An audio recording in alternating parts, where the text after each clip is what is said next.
Hey everyone, welcome back. This is episode 147 of the Path Podcast. I'm Jason. I'm Derrick. And we are so glad that you have decided to join us on the path today. Continuing on in this series that we've been in for several weeks of the last words of Jesus, looking at the last things he said during his time here on earth. And yesterday we came to this very simple sentence, a phrase, 2 words that have just incredibly massive implications for us. But Derrick, talk to us for just a few minutes about this moment where Jesus says on the cross, I thirst, or I'm thirsty. And what does that mean for us as believers? Well, it means a great deal. And honestly, as I was preparing for the message, or before I kind of studied and got into it, it's like, what am I going to be able to preach, Yeah. 25, 30-minute sermon From on 2 these words. 2 words, Yeah. kind of skeptical. But then digging into it and just studying some of the things that I was studying is like, oh man, there's a lot here. Yeah. And so what you encounter in these 2 words is this beautiful truth of who Christ is and what he did and why he did it. Yeah. You get to see fully his incarnation.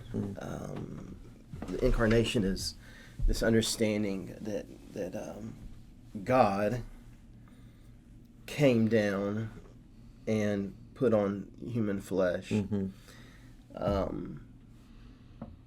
It's a particular, understanding, a doctrine, a teaching of Scripture that allows us to understand that Jesus, while on earth, was fully human, but also fully God. Yeah. I don't know that we talked about this a lot yesterday, but in this moment on the cross, we see, because he says, I thirst, a human thing, Yeah. Something in his deity he could have satisfied in a moment. Absolutely. Noticed. Yeah. But he didn't. So we see this picture not of him being half man, half God, not of him pulling back his deity or even hiding his humanity somehow in this moment. Those are various very simplistic ways of saying many things that people will try to attribute to this moment. Mm-hmm.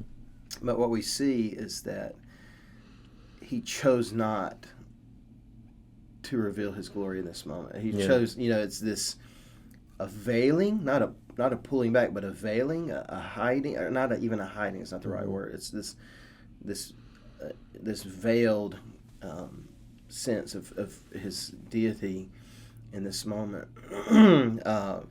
Philippians 2 tells it the best. It just says, he chose. He didn't see heaven and all the riches of heaven as something to be gained, and so he chose to come down like you and I, and even succumbed himself to a death on a cross. And just in these words, like, I'm thirsty. He's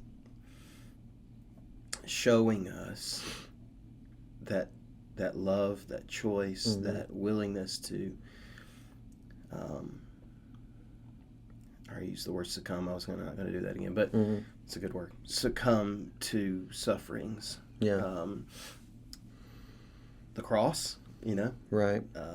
By his wounds we were healed. By his stripes we were healed. I mean, there's all of those things, but even like parched lips. This basic human need was not met for him. I love that.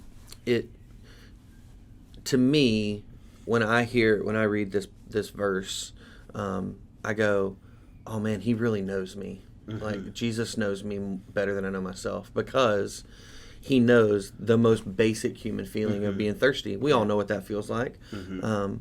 But the fact that Jesus subjected himself to those kind of to that kind of basic level of suffering, and I don't want to I don't want to lightly use the term suffering, but it is a form of suffering that, like, I lack something. I need liquid in my body, right? And I'm thirsty. And for me, I look at that and go, gosh, Jesus knows me, exactly what I'm going through. He knows the situation that I'm in. And to me, in the most basic of terms, that helps me to realize that I can identify with Jesus on the cross, and I can identify with his sufferings, and that would parlay out into, this is a whole other conversation, but because I can identify with him at the most basic level, I can also identify with him in the incredible things that he offers me as well. So. Well, and that's really the point. Yeah. Like, understanding why he did that really is the whole point of the theological understanding, which, you know, the doctrine is the hypostatic union of Christ. I mean, we could get into all that. It just means that he was fully God and fully human at the very exact same time. And there are other times we see his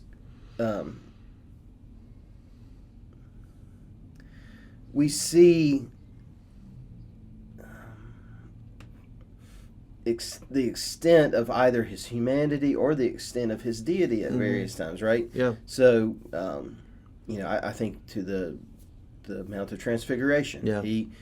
In that moment, his deity was completely unveiled. Yeah. You know, he's bright white clothing. I mean, just all that. That was a pulling back of the veil, if you will. Yeah. In that moment, to see, you know, him in his full Godhead, full glory, you know, Peter, James, and John, you know, like, oh my goodness, what are we seeing, you know, and then Peter sticks his foot in his mouth, but you know, so you see that, you see at different times, you know, the extent, like Jesus weeping, you know, another 2-word verse, you know, a 2-word utterance where he says, you know, 2 words and it shows he grieves. He was sad that his friend had died. Right. So all that to say is that the fact that he was fully God and fully man shows us the extent of his love and mercy and grace. Hebrews 2, I think, describes it the best, where it said that, you know, he's subjecting everything to him. He left nothing that is not subject to him. As it is, we do not yet see everything subjected to him, but we do see Jesus made lower than the angels for a short time, so that by God's grace he might taste death for everyone, crowned with glory and honor because he suffered death. And it goes on, and I could read the whole thing, but I did that yesterday, so you can watch, you know, go back to see the video. But what you see is this, him subjecting himself to this human connection, this human suffering, was so that he could die, suffer and die, so that we could be saved. It continues on in Hebrews 2, says that by this he made atonement for us. Yeah.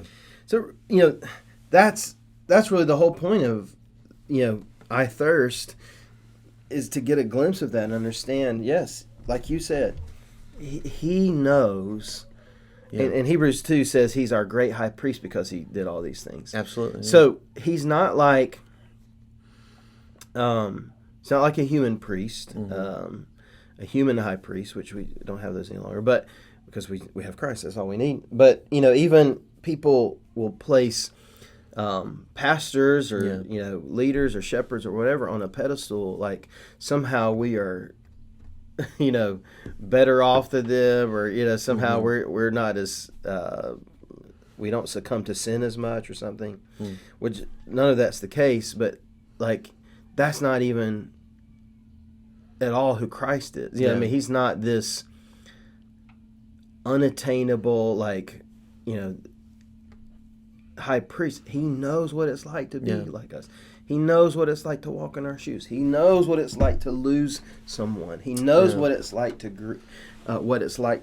He knows what it's like to hunger. Mm-hmm. He knows what it's like to be thirsty. To every extent, he knows what it's like to be human. Yeah, and that just makes the cross all the more beautiful. It makes everything that he did all the more amazing. That, wow, he did that. Yeah. So I can know him. He did that so he can know what it's like to be me, so that I can know what it's like to be him. Yeah. Yeah, I love the relational aspect of all that. That it's not Jesus is not this aloof, like sitting off in a tower somewhere having no clue what's happening with humanity. But he's intimately involved, and he got intimately involved so that we could have a relationship with him. That it wasn't just, he's not just the white knight swooping down to save these poor, pitiful people that he then sends on their way. He came down and said, hey, I know exactly what you're going through, and let me show you the way out, so that you can be with me on the way out. Not so that you can show the way out and then go our own ways, but he did it so that we could have a relationship with him, which is just so beautiful to me. That it's also, because I think about like some of the closest relationships that I have are with people who I've gone through things with. And we can identify with each other, and we can commiserate, so to speak. And Jesus did that for us. He came to be with us to say, hey, I know exactly what you're feeling because I felt it too. And now we can bond over this and have a deeper relationship because of it. Yeah, I totally agree. Agree. Something you said made me start thinking. It's kind of just bizarre in so many ways if you think about it, because I think the kind of gods we typically, our heart is inclined to follow. You can look at human history and see where people invented, and the interesting thing is that they all in some way, kind of in a way mimic who Christ ended up, who he was. Yeah. But at the end of the day, every possible God, they're high and lofty. Yeah. They're they live on Mount Olympus and right. Very rarely come to visit. Don't interact with humanity. Exactly. Yeah. It's very rare. I guess what I'm trying to say is like the things that we invent, or the things that we worship, are nothing like who Christ really was. Yeah. Like, and so it and I made this plea yesterday, but it's like, why put your hope anywhere else? Yeah. Why place your hope in a substance? That's another thing that we do is we make tiny little gods that become ultimate things in our lives, and try to fill up the hole that we have that only Jesus can fill. Right. And this is, I think you made a great point. It's when you go through something with someone that's pulls you together. I think of it even like Jesus is kind of like that boss that's not like sitting in an office like doling out tasks, but he's the one that's like down in the trenches and like, hey, let me get my hands dirty with let's go together. Or like those stories of military officers or whatever. It's the will, not the one riding on his horse out of harm's way. He's down in the trenches, and we love those stories. Those are compelling stories. We make movies about them. We're just amazed by it all. But But at the end of the day, like, that's who Jesus is. He is God on high that put that aside for a little while so that he could avail himself to us in every possible way and know and understand what it's like to walk in our shoes so that when he intercedes for us, when he's praying for us, when he is, he's like, I know what it's like. Yeah. That one's mine. They've trusted me. It's so unreal. Yeah. To think of it that way. Let me ask you this, just to kind of, I think this will kind of help us to shape up a thought on this. But so how do we take that then? If we believe this to be true, that Jesus knows us, that he's identified with us, he came to subject himself to suffering so that we might be saved. What do we do with that then? How do we share that idea with other people who haven't yet come to that realization? Lovingly and patiently, first of all. Yeah. Because this is a foreign concept. Yeah. To our souls. I think even as Christians, we don't spend a lot of time thinking about Jesus' humanity. We just don't. Yeah. We think about his holiness and his justice and his righteousness, and which we should think about. But also, but not to the detriment of thinking about his love, mercy, and grace, and his willingness to become like us, right? In every way, even tempted, but without sin. I mean, so whatever we face, whatever trial, whatever difficulty, whatever pain, whatever loss, whatever suffering, Jesus knows. Yeah. But I think you said, how do we share with others? I think, one-on-one. I mean, it's not something you can go stand on a street corner and just preach and expect people to, oh, well, sweet, let me leave my way and go that way. I think it just takes patience. I do think we need to focus some on what Jesus, who he became, his humanity, those kind of things, to help us round out and understand who he is and what he's done. I think another thing that it should do to inform our lives is, like, we have power to overcome sin, right? Yeah. Because we have Christ who was tempted but did not sin. Like, he knows what it's like to feel the whispers of the enemy, even. Like, I mean, he got it directly, where oftentimes we're, we're getting it indirectly. But the same kind of thing, and he overcame it. And then I think too, it should help us to realize our sin is not just this kind of like, oh well, I messed up, this kind of sweep it under the rug, do it in the hot, like we should realize, golly, man, Jesus came and he went through all that to atone for my sin. I should take that more seriously, and I should, like, keep that in mind when temptation does arise, and when I do want to do something that is sinful.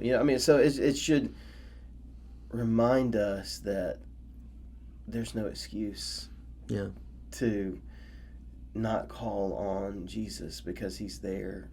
He knows what it's like, and he overcame those things so that we could overcome those things. Yeah, I think that's great. That one of the things, like you said yesterday, towards the end of the sermon, that you're like a beggar who's found bread, and you want to show other people the way to the bread. And I think that's I think that Jesus does a similar thing for us, in that we often, a lot of times, sort of an excuse maybe for making sinful decisions is, well, there was just no other way. Like, there was no way out of it.